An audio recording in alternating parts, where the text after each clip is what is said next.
Hey, home theater fans, Todd with avnirvana.com here at CEDIA 2025, and I'm hanging out with my good friend Chuck Back with Procella. Chuck, this is a big show for you guys because last year it was kind of a relaunch of the brand, at least here in North America, maybe around the world. Pretty much, yeah. It was a Procella 2.0. Procella 2.0. And lots of things were in the works, but not quite ready, and now we're starting to show some of those things. Well, you have some real beauties here. We have a couple items here right beside us, but also inside your demo room. Do you want to tell us a little bit about where you were last year and where you are now? So what happened last year is we had a couple of investors come in and take a majority share in the company. These are two very seasoned, very well-known executives in the industry. They were high-level executives at Barco. So they're very well positioned in terms of home entertainment, not only on the residential side, but most particularly in the commercial side for commercial cinema. Right, big and many years in the industry from Barco, correct? Absolutely, yeah, a long time. And at executive levels in terms of management, in terms of product development, they were very instrumental in the launch of digital cinema in commercial cinema, which is a revolution in commercial cinema. So game changers. And they saw in Procella an opportunity to take the core of the company, which had established high performance, but hadn't really penetrated the markets. Worldwide, a little bit better in terms of market share relative to the US, but saw enormous potential. Great technology, but it really needed to be brought to a greater marketing position and a little bit more effort in new product development. And that's what they've been focused on. Right. And that's what we're talking about here at this show. And you're talking about kind of the DNA of Barco coming into the picture. This very much has like a prosumer feel to it. Am I right in saying that? I think that's accurate. That's always kind of been at the heart of it because the designer of the speakers, Anders Uggelberg, who was one of the founders, comes out of the commercial cinema world. He's designed over 300 cinemas worldwide. So his experience is vast, but he's also been involved in speaker design for decades. So he's very experienced. And so he's kind of he's still at the head of our R&D department. We've expanded. And so we have additional staff. We have Gerard Brouwer, who is our product manager now. And he's very ambitious, very smart, extremely experienced as an integrator. And so he's driving the product development effort with supervision and direction from Anders. Yeah, and for folks out there, that might not mean a whole lot to you when we talk about prosumer, but I think, in my opinion, it's a big deal because many of the best sounding systems that you hear in the industry have roots from folks who have mingled throughout the various levels of industry, whether it's professional, pro audio grade, we're talking concerts, clubs, large venues, right into the consumer areas. And I can hear it. I was in there listening to your demo, and you can hear that DNA in there. It's just a different sound. I don't know how to describe it, but it has so much more texture than what you normally hear. Yeah, it's a combination really of best of both. With cinema in the home, and with digital recording, and now that we have Atmos music, the level of reproduction, the ability to reproduce what is actually done in the dub stage, mixing a movie on a live concert stage is much greater than what we had in previous generations with phonograph records and with CDs. Now we've got the ability to deliver a much greater dynamic range. I was going to say, it's probably what I'm getting at is dynamics. That's it. And we didn't have that before because the media that was delivering the content was limited. Now we've taken that limitation away.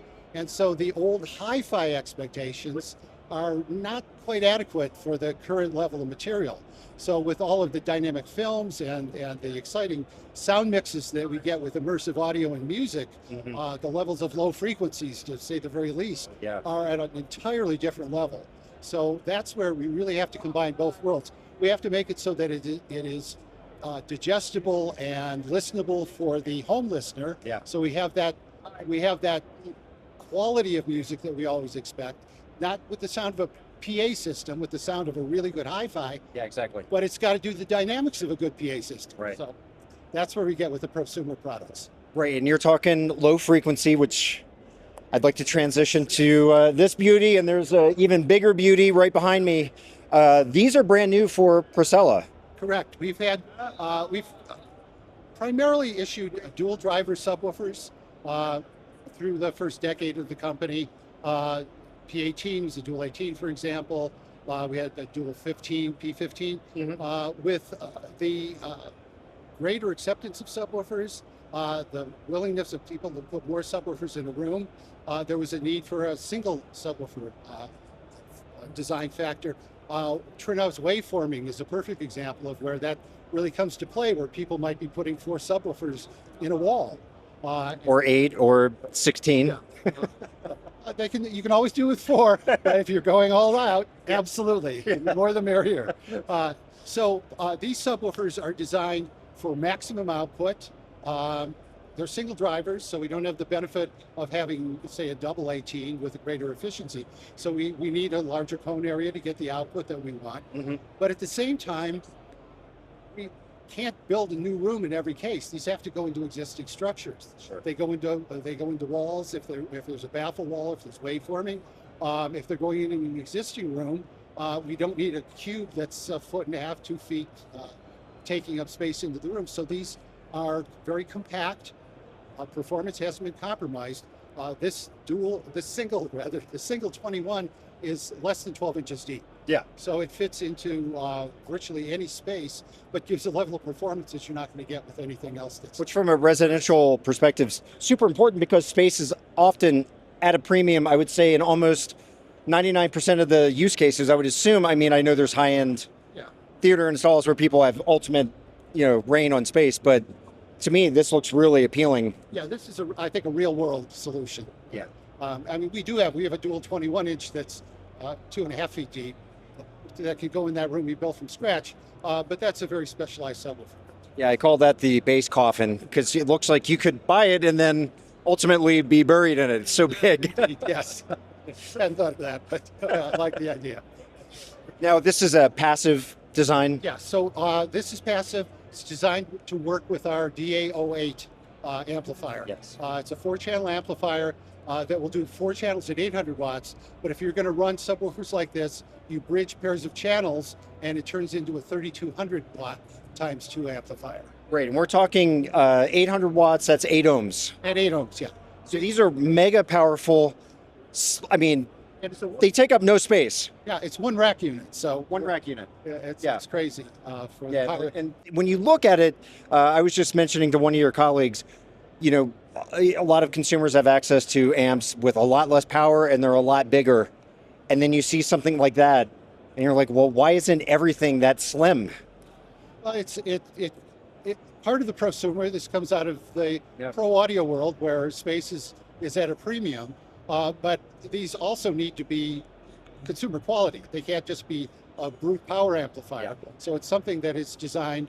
It's designed by Procella. It's manufactured for us, but it's designed by Procella, and it is suitable for use for subwoofers. But at the same time, it has the audio quality to be used with our other larger speakers, like a P815 or a P880. Right. And so this guy's 12 inches deep. Is the larger 24 also 12 inches deep, or is it a little deeper? It's a little deeper. It's another 3 or 4 inches deep. Okay, so not much. Yeah. Nominal. Yeah. And you gain the 24 inch, so it's just that much space. The external dimension is the same, so they would fit in the same cutout. Right. If conceivably you built this into your baffle wall today, and just a year or two from now you got the urge to upgrade from a 21 to a 24, it's a drop-in replacement. Yeah. Now, inside your demo room, you have a micro LED display with speakers above. Yeah. So tell us a little bit about those. Those are also new? Yeah, that's a brand new model. It's our P628. It's a full range speaker, so it's dual 8-inch woofers, 6.5-inch mid-range, 1-inch compression driver. It is our first product in the above screen line. Oh, cool. So it is designed for the application that we're showing here.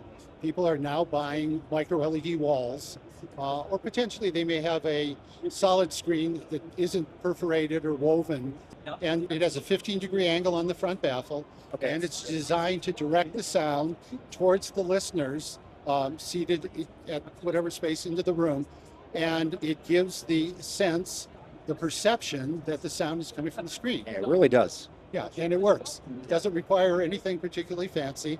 You just need the space above the screen to mount them, and you have a solution that works. You don't have the distraction of having speakers that call attention away from the screen.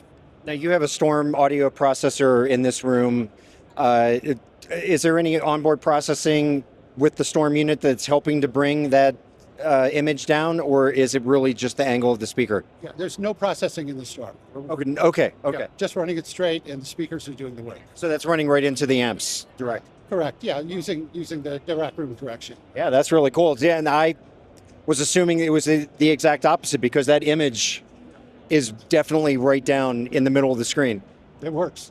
And that's available now. So that's shipping. It's a bi-amplified speaker. It's full range. So it's a very high performance speaker. It'll work in large rooms. Okay.